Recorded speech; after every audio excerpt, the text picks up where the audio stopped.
અરવલ્લીના ધનસુરામાં ભંગારના ગોડાઉનમાં ભીષણ આગ લાગી છે। શક્તિનગર રોડ પર આવેલ ગોડાઉનમાં આગ લાગી છે। ભીષણ આગથી આસપાસના વિસ્તારમાં આગ ફેલાવાની દહેશત પણ છે। આગ પર કાબુ મેળવવા સ્થાનિકોનો પ્રયાસ છે। આગમાં ભારે નુકસાનની પણ શક્યતા છે।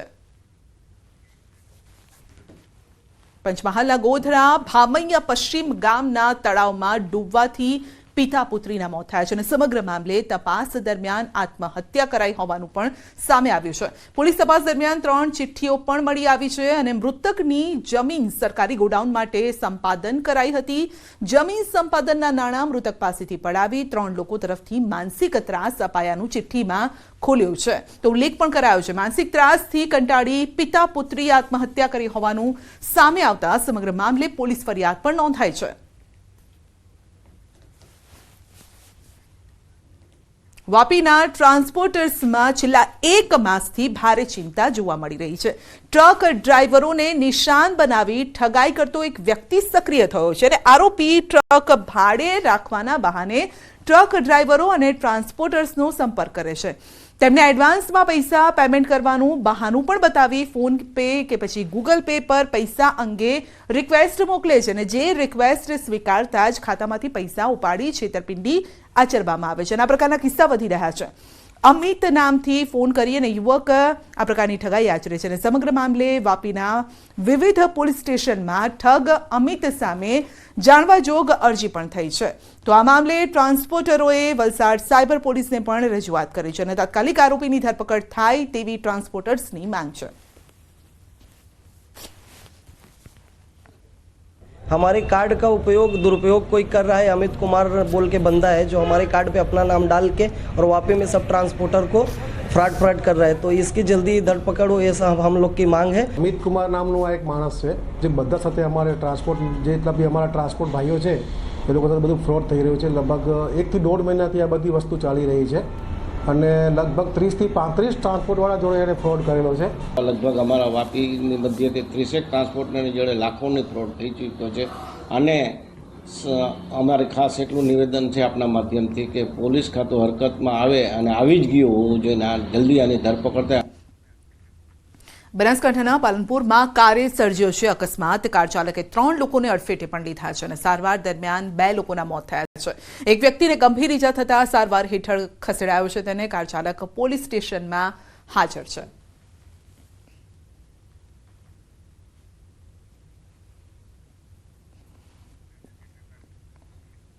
વડાપ્રધાન નરેન્દ્ર મોદી આવતીકાલે ગુજરાત પ્રવાસે આવશે। અમદાવાદ, મહેસાણા, નવસારીના કાર્યક્રમમાં તેઓ હાજરી આપશે। પીએમના આગમનને લઈને તડામાર તૈયારીઓ કરવામાં આવી છે। આગમન પહેલા જ એરપોર્ટથી સ્ટેડિયમ સુધી રિહર્સલ પણ કરાયું। પોલીસ ઉચ્ચ અધિકારીઓએ રૂટનું નિરીક્ષણ કર્યું અને એરપોર્ટથી નરેન્દ્ર મોદી સ્ટેડિયમ સુધી પોલીસનો ચુસ્ત બંદોબસ્ત પણ જોવા મળ્યો। વડાપ્રધાન નરેન્દ્ર મોદી આવતીકાલે ગુજરાતના પ્રવાસે છે અને અમૂલ દ્વારા આયોજિત સહકાર સંમેલનમાં હાજરી આપવાના છે। ત્યારે વડાપ્રધાન નરેન્દ્ર મોદી આવે તે પહેલાં જ અમદાવાદ એરપોર્ટથી લઈ નરેન્દ્ર મોદી સ્ટેડિયમ છે તે સ્ટેડિયમ સુધી રિહર્સલ છે તે કરવામાં આવી રહ્યું છે। એટલે કે અમદાવાદ એરપોર્ટથી લઈ સ્ટેડિયમ સુધીનો જે રૂટ છે તેનું નિરીક્ષણ છે તે કરવામાં આવશે। સુરક્ષામાં કોઈ જ ખામી ના રહી જાય તે માટેની આખી વ્યવસ્થા છે તે કરવામાં આવી હતી। ગઈકાલે મળીએ તે આજે રિહર્સલ થઈ રહી છે એટલે કે વડાપ્રધાન નરેન્દ્ર મોદીની સુરક્ષામાં કોઈ જ ખામી ના આવે તે માટેની અગાઉથી આયોજન છે તે કરવામાં આવી રહ્યું છે। આ કાફલો છે અમદાવાદ એરપોર્ટ પરથી નીકળી રહ્યો છે અને અમદાવાદ એરપોર્ટથી થઈ અને જે સ્ટેડિયમ છે તે જશે। વડાપ્રધાન નરેન્દ્ર મોદી આવતીકાલે અમદાવાદ આવવાના છે અને આખો કાફલો છે તે સ્ટેડિયમથી અમદાવાદ એરપોર્ટ પર પરત ફરશે અને ત્યારબાદ જે કાર્યક્રમ છે સહકાર સંમેલન તે પૂર્ણ કરી વડાપ્રધાન નરેન્દ્ર મોદી છે તે વાડીનાથ મહાદેવના જે પ્રાણ પ્રતિષ્ઠા મહોત્સવ છે ત્યાં જવા માટે રવાના થશે। કેમેરામેન અમિત શર્મા સાથે વિભુ પટેલ, ન્યૂઝ 18 ગુજરાતી, અમદાવાદ। નરેન્દ્ર મોદી સ્ટેડિયમમાં કાલે સહકાર સંમેલનનું આયોજન કરાયું છે। પ્રધાનમંત્રીની હાજરીમાં યોજાશે સહકાર સંમેલન। સહકારિતા મંત્રી અમિત શાહ પણ હાજર રહેશે અને 1.25 લાખથી વધુ ખેડૂતો અહીં હાજર રહેશે। 5 નવા પ્રોજેક્ટનું પીએમના હસ્તે ઉદ્ઘાટન થશે। તો અમૂલ ફેડરેશનની 1973ની સ્થાપના, 1946માં અમૂલ ડેરીની સ્થાપના થઈને આ વર્ષે ટર્નઓવર 61,000 કરોડને આંબી જશે અને 1.25 લાખ ખેડૂતો અહીં હાજર રહેશે.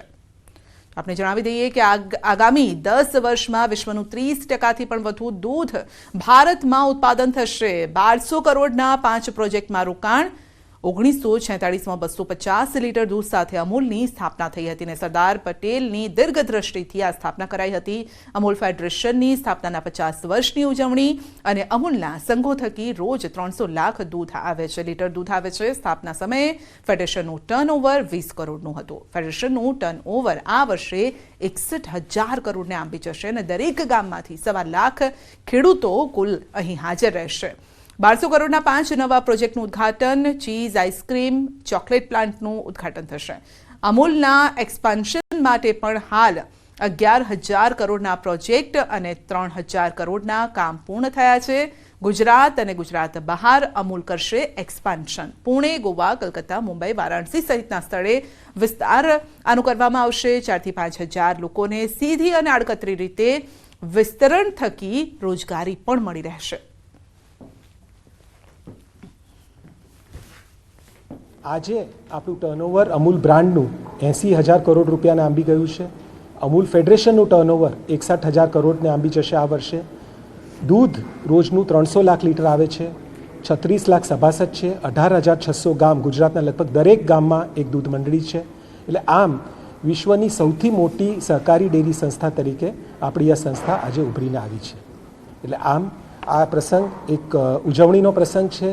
ખેડૂતો ભેગા થઈ સહકારી મોડેલથી એક ગ્લોબલ લેવલની એક સંસ્થા કેવી રીતે ઊભી કરી શકે, ગ્લોબલ લેવલની બ્રાન્ડ એટલે વિશ્વની સ્ટ્રોંગેસ્ટ ડેરી બ્રાન્ડ તરીકે આજે જ્યારે અમૂલની ગણના થતી હોય તો ખેડૂતો તેમના પરિશ્રમથી, તેમની અથાગ મહેનતથી અને તેમની દૂરંદેશી વિઝનથી કેવી રીતે કામ કરી શકે તેનું આ જ્વલંત મોડેલ છે. પ્રધાનમંત્રી નરેન્દ્ર મોદી આવતીકાલે ગુજરાતના પ્રવાસે આવવાના છે અને અમદાવાદ સહિત અલગ અલગ જગ્યાએ 5 અલગ અલગ કાર્યક્રમોમાં પ્રધાનમંત્રી નરેન્દ્ર મોદી જે છે તેઓ ઉપસ્થિત રહેવાના છે. ત્યારે સૌથી પ્રથમ કાર્યક્રમ જે છે અમદાવાદના નરેન્દ્ર મોદી સ્ટેડિયમમાં ગુજરાત કોઓપરેટિવ મિલ્ક માર્કેટિંગ ફેડરેશનની ગોલ્ડન જ્યુબલી જે છે કે તેની ભવ્ય ઉજવણી પ્રધાનમંત્રી નરેન્દ્ર મોદી અહીંયા કરવાના છે અને નરેન્દ્ર મોદી સ્ટેડિયમમાં આ સમગ્ર કાર્યક્રમનું આયોજન કરવામાં આવ્યું છે.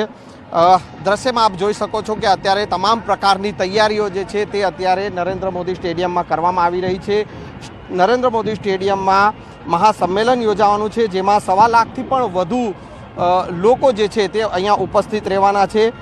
પ્રધાનમંત્રી નરેન્દ્ર મોદીની સાથે સહકારિતા મંત્રી અમિત શાહ, આ ઉપરાંત મુખ્યમંત્રી ભૂપેન્દ્ર પટેલ સહિતના નેતાઓ અને ફેડરેશનના હોદ્દેદારો પણ અહીંયા ઉપસ્થિત રહેશે. ખાસ કરીને જો વાત કરવામાં આવે જે ગુજરાત કોઓપરેટિવ મિલ્ક માર્કેટિંગ ફેડરેશનની આ ગોલ્ડન જ્યુબલી સેલિબ્રેશનના ઉત્સવ સમયે પ્રધાનમંત્રી નરેન્દ્ર મોદી જે છે કે તેઓ અલગ અલગ 5 પ્રોજેક્ટ જે છે તે અમૂલના આ 5 પ્રોજેક્ટનું ઉદ્ઘાટન કરવાના છે અને તેને લઈને હાલ અત્યારે આપ જોઈ શકો છો કે તમામ પ્રકારની તૈયારીઓ જે છે તેને આખરી ઓપ આપવામાં આવી રહ્યો છે. કેમેરામેન ખેંગા રાઠોડ સાથે સંજય ટાંક, ન્યૂઝ 18 ગુજરાતી, અમદાવાદ. તો પીએમ મોદી અમદાવાદ, મહેસાણા, નવસારીના કાર્યક્રમમાં હાજરી આપશે અને ગુજરાત મિલ્ક માર્કેટિંગ ફેડરેશન અમૂલની ગોલ્ડન જ્યુબિલી નિમિત્તે કાર્યક્રમનું આયોજન કરાયું છે. અમદાવાદના નરેન્દ્ર મોદી સ્ટેડિયમ ખાતે કાર્યક્રમનું આયોજન છે અને કાર્યક્રમ દરમિયાન 1 લાખથી પણ વધુ દૂધ ઉત્પાદક પશુપાલકો તેમજ ખેડૂતોને સંબોધિત કરશે. અમદાવાદ ખાતેના કાર્યક્રમમાં હાજરી આપ્યા બાદ મહેસાણા ખાતે જશે અને જ્યાં તરફ ખાતે વાળીનાથ મહાદેવના પ્રાણ પ્રતિષ્ઠા મહોત્સવમાં હાજરી આપશે. વાળીનાથ મંદિરમાં પૂજન કર્યા બાદ માલધારી સમાજને સંબોધિત કરશે. બપોર બાદ વડાપ્રધાન નરેન્દ્ર મોદી નવસારી જવા રવાના થશે. નવસારી ખાતે પીએમ મિત્ર પાર્ક અને અન્ય સરકારી યોજનાઓનું પણ તેઓ ખાતમુહૂર્ત અને લોકાર્પણ કરશે. નવસારી ખાતે પણ પીએમ જનસભાને સંબોધિત કરશે.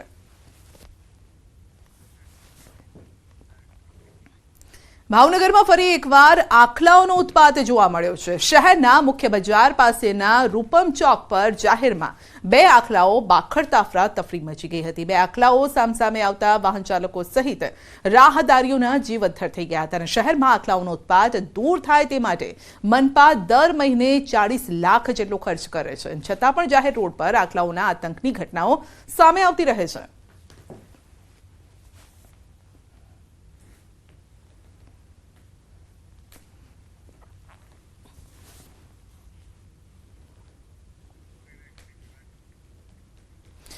વડોદરા પાસેના શ્રીનારની શાળામાં ઘૂસ્યો સાપ અને શાળાના રસોડામાં સાપ ઘૂસી ગયો હતો તો સાપ ઘૂસી જતા બાળકોમાં પણ ફફડાટ ફેલાયો હતો। વાઇલ્ડલાઇફ ટ્રસ્ટ દ્વારા તેનું રેસ્ક્યુ કરવામાં આવ્યું હતું અને ત્યારબાદ બાળકોએ રાહતનો શ્વાસ લીધો।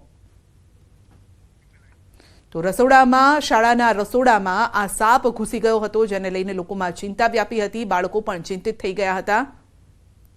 તો વડોદરાની આ ઘટના છે, જ્યાં શાળાના રસોડામાં સાપ ઘૂસી ગયો અને ત્યારબાદ વાઇલ્ડલાઇફ ટ્રસ્ટ દ્વારા તેનું રેસ્ક્યુ કરાયું।